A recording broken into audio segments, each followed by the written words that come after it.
नमस्कार, मैं हूं संजय शर्मा। आप देख रहे हैं 4 PM न्यूज नेटवर्क। कभी कभी बहुत कुछ कहने का मन करता है, तो यकीन मानिए कि कुछ भी कहा नहीं जाता। कुछ कुछ ऐसे ही हुआ है बिल्किस बानो के मामलों में मेरे साथ हो रहा है।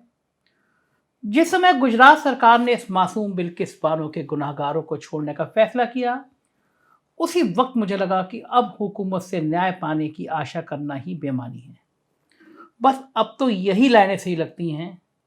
कातिल की यह दलील भी मुंसिफ ने मान ली कि मकतूल खुद गिरा था खंजीर की नोक पर। फिर कह रहा हूं, कातिल की यह दलील भी खुद मुंसिफ ने मान ली कि मुक्तिल खुद गिरा था खंजर की नोक पर। यह पहला और आखिरी मामला नहीं रहेगा, यह भी आज तय हो गया। ऐसी कई बिल्किस बानो के गुनाहगारों को हुकूमत छोड़ती रहेगी, क्योंकि गुजरात में कुछ महीनों बाद ही चुनाव है। सत्ता रक्त पीती है, ये मैंने सुना था, आज एक बार फिर देख लिया। 20 साल पहले यह खूनी खेल गुजरात में खेला गया था। गोधरा में कार सेवकों की रेल की बोगी में कुछ लोगों ने आग लगा दी थी। 59 लोगों की मौत हो गई थी, जल के मर गए थे। और इसके बाद गुजरात में बहुत बुरी तरह दंगे भड़क गए थे। दाहोद जिले के रंदिकपुर गांव की रहने वाली बिल्किस बानो 15 गांव के लोगों के साथ जान बचाने को भागी, क्योंकि लगातार हर तरफ हो हल्ला और मारपीट के रक्त रंजित नजारे नजर आ रहे थे। वो भागी और छप्परबाव गांव के खेतों में जाकर छुप गई। उसमें बिल्किस के गर्भ में 5 महीने का बच्चा था और गोद में एक छोटी सी बच्ची थी। आप कल्पना करिए, आपका दिल दहल जाएगा। एक गर्भवती महिला दौड़ रही है, छोटी बच्ची गोद में है और दंगाई हर तरफ भेड़िए की तरह चारों तरफ घूम रहे हैं। इसी बीच दंगाई उस खेत में पहुंच गए और हमला करके 7 मुस्लिमों को मार दिया। बिल्किस समेत कुछ महिलाओं से दंगाइयों ने बलात्कार किया और जब बिल्किस को होश आया तो उसने देखा कि उसकी बेटी की लाश भी वहीं पड़ी है। होश आने पर नग्न पड़ी बिल्किस ने एक आदिवासी महिला से कपड़ा मांगा। इसके बाद एक होमगार्ड मिला जिसने उसकी शिकायत थाने में दर्ज कराई। बिल्किस को गोधरा रिलीफ कैंप में पहुंचाया गया। मामला मानवाधिकार कोर्ट तक पहुंचा और फिर सुप्रीम कोर्ट पहुंचा। सुप्रीम कोर्ट ने सीबीआई जांच के आदेश कर दिए और सीबीआई ने 18 लोगों को दोषी माना।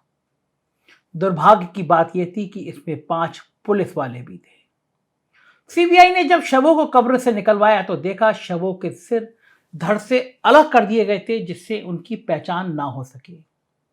केस वापस लेने के लिए बिल्किस को जान से मारने की धमकी दी जाने लगी और 2 साल में 20 बार उसको अपना घर बदलना पड़ा।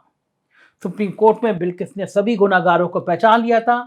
सुप्रीम कोर्ट ने 50 लाख का मुआवजा देने को कहा। गुजरात सरकार ने कहा, हजूर ये तो बहुत ज्यादा है, मगर सुप्रीम कोर्ट ने इसे ज्यादा नहीं माना। अदालत ने 11 लोगों को उम्र कैद की सजा दी, जिनको आज गुजरात सरकार ने छोड़ दिया। आज जब बिल्किस के गुनाहगारों को छोड़ दिया गया तो उसके पति याकूब रसूल पटेल इस फैसले से बहुत दुखी हैं। उनका कहना है कि इस फैसले के बाद उनका डर बढ़ गया है, उनको कोई सुरक्षा नहीं दी गई है। दरअसल बिल्किस तो बहाना है, मुसलमान निशाना है। ये बात आज हर कोई कह रहा है। आजादी का अमृत महोत्सव है। अमृत महोत्सव के उपलक्ष्य में केंद्र सरकार ने दोषी कैदियों को एक विशेष रिहाई नीति का प्रस्ताव राज्यों को जारी किया था। हालांकि रेप के दोषी उस सूची में शामिल नहीं थे, जिन्हें इस नीति के तहत विशेष तवज्जो दी जानी चाहिए थी। बिल्किस बानो के केस में इस गाइडलाइन का पालन नहीं हुआ। दरअसल गुजरात में कुछ समय बाद चुनाव होने हैं। देश में जो हालात बने हुए हैं उसमें भाजपा किसी भी कीमत पर यह खतरा मोल नहीं ले सकती कि गुजरात में उसकी सत्ता की किसी भी प्रकार की कोई चुनौती उसको मिल जाए। जाहिर है, बिल्किस बानो के गुनाहगारों को छोड़ने के बाद गुजरात में धार्मिक आधार पर एक यही सत्ता और यही वो एक मुद्दा है जो सत्ता की वो कुंजी है, जिससे कुर्सी तक पहुंचने का हर दरवाजा खुल जाता है। बिल्किस बानो मानो एक ऐसा धब्बा है समाज के, जिसकी आप कल्पना भी करेंगे तो इंसानियत से आपका भरोसा उठ जाएगा कि किस तरह एक महिला से उसकी छोटी बेटी के सामने बलात्कार किया जाता है और फिर बेटी की हत्या कर दी जाती है। यह नए दौर का हिंदुस्तान है और यह आजादी का अमृत महोत्सव है कि हत्यारे जेल से रिहा हुए तो उनको मिठाई खिलाकर उनके पांव छुए गए, मानो वो तीर्थ यात्रा करके लौट रहे हो। ऐसे तीर्थ यात्री आजकल आपको देश के अलग अलग राज्यों में अक्सर देखने को मिल जाएंगे। भेड़िए की खाल ओढ़े ये तीर तिराती अधिकतर धर्म का आलाप करते रहेंगे और आपको बताते रहेंगे कि हिंदू धर्म की असली रक्षा तो वही कर रहे हैं और बहुत तत्परता के साथ कर रहे हैं।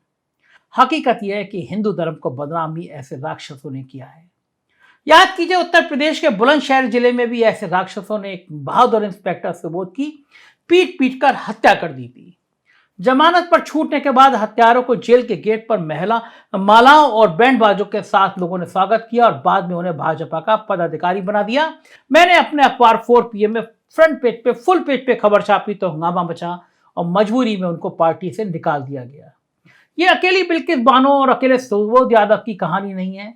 ऐसे लोग समाज में अलग अलग जगह पर रहते हैं जिन्हें निशाना बनाने के लिए ये भेड़िए व्याकुल रहते हैं।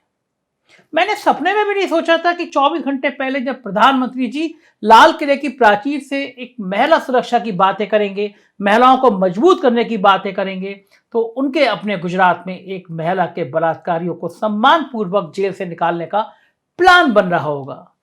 दरअसल देश में अब इसके अलावा कोई चारा बचा भी नहीं है। देश के हालात तेजी से खराब हो रहे हैं। आर्थिक मोर्चे पर सरकार विफल हो गई है, बेरोजगारी बहुत बढ़ गई है और देश एक ऐसी अंधी गुफा की तरफ जा रहा है जिसका दूसरा छोर दिखाई पड़ता ही नहीं। किसी को समझ ही नहीं आ रहा हम कहां से चले थे और कहां पर जाकर रुक गए। इस दौर में तो अब दिल उदास होता है और खौफ में भी आता है। मुझे कुछ बहुत अच्छी वो पंक्तियां याद आ रही हैं। वो था कि हम में कोई हूड़, कोई शक, कोई मंगोल है, दफन है जो बात, अब उस बात को मत छेड़िए। अगर गलतियां बाबर की थी तो जुम्मन का घर फिर क्यों जले। ऐसे नाजुक वक्त में हालात को मत छेड़िए। है कहां हिटलर, हराकू, जार या चंगेज कहां? मिट गए सब, कौम की औकात को मत छेड़िए। छेड़िए एक जंग मिलजुल कर गरीबी के खिलाफ। दोस्तों मेरे मजहबी नगमात को मत छेड़िए। क्या होगा इस मुल्क का, क्या होगा इस परवेश का? आप कल्पना करें, आपके आसपास के वातावरण में जहर बदल दिया गया है। भेड़िया हर तरफ बिल्किस की निगाह में है, बिल्किस के निशाने पर हैं। कौन आदमी धर्म के नाम पर कब खौफ वाली स्थिति ला दे कह नहीं सकता। हत्यारे इधर भी हैं और हत्यारे उधर भी हैं। जहर भरी मानसिकता इधर भी है और जहर भरी मानसिकता उधर भी है। आप कल्पना करिए कि क्या 30 करोड़ की आबादी के एक जाति को, एक धर्म को के मानने वालों को क्या आप अरब देश में फेंक आएंगे? क्यों आखिर हम धर्म के नाम पर बंटवारा कर रहे हैं? जब जब चुनाव आते हैं तो ऐसी खौफनाक तस्वीरें नजर क्यों आती हैं? क्यों नहीं इस मुल्क में आजादी के अमृत महोत्सव में हम ये जश्न मनाएं और ये कहें कि हम धर्म को अब बहुत पीछे छोड़कर एक नए भारत की कल्पना करेंगे। चुनाव के दौर में ये हत्यारों का महिमा मंडन कब तक रुकेगा? बात गुजरात की हो, बात उत्तर प्रदेश की हो, बात राजस्थान की हो या बात बिहार की हो, ऐसे हत्यारे क्यों आखिर समाज में जगह पा जाते हैं? कोई बड़ी बात नहीं है। गुजरात जेल से निकले ये हत्यारे अब किसी बड़े मंच पर नजर आए, लोग उनकी तारीफ करते हुए नजर आए और कहें कि आपने तो एक धर्म को बचा लिया। अगर आप ये न्याय नहीं करते तो ये धर्म कैसे बचता? मुझे यकीन है कि ईश्वर अगर कहीं है तो वो इन हत्यारों को उससे भी ज्यादा कड़ी सजा देगा जो वो 14 साल जेल में बिता के आए हैं। एक मासूम बच्ची के सामने उसकी मां के साथ बलात्कार करना और बच्ची की हत्या करना, कुदरत कांप जाती है, धरती फट जाती है और आसमान के अंदर एक खौफ पैदा होता है और कहीं ना कहीं नेचर ये बताती है कि हम कितने जानवर हो गए हैं, हम कितने वहशी हो गए हैं, हमारे दिमाग में कितना जहर भर दिया गया है। इस जहर को आप भरेंगे तो आप अपनी आने वाली संतानों को देंगे और यकीन मानिए और आपका और आपके परिवार की तबाही का रास्ता तय हो जाएगा जिस दिन आप इस जहर को पालते रहेंगे। इस जहर को खत्म करिए, प्यार को बढ़ाइए। इस जहर को खत्म करिए, जिंदगी में मोहब्बत के संदेश लाइए। ये गांधी, नेहरू और महात्मा बुद्ध का देश है, ये अहिंसा का देश है, ये प्यार का देश है। इन नेताओं की राजनीति से अपने आप को अलग कर लीजिए वरना ये मुल्क टुकड़े टुकड़े हो जाएगा। नफरत की जो खेती कर रहे हैं इसका कहीं अंत नजर नहीं आएगा, क्योंकि प्यार से बड़ी कोई ताकत नहीं है और प्यार से बड़ी कोई सत्ता नहीं है। अपनाइए प्यार को, प्यार बांटते चलिए। हम बताते रहेंगे, सच बोलते रहेंगे। आप देखते रहिए 4 PM news network. Thank you.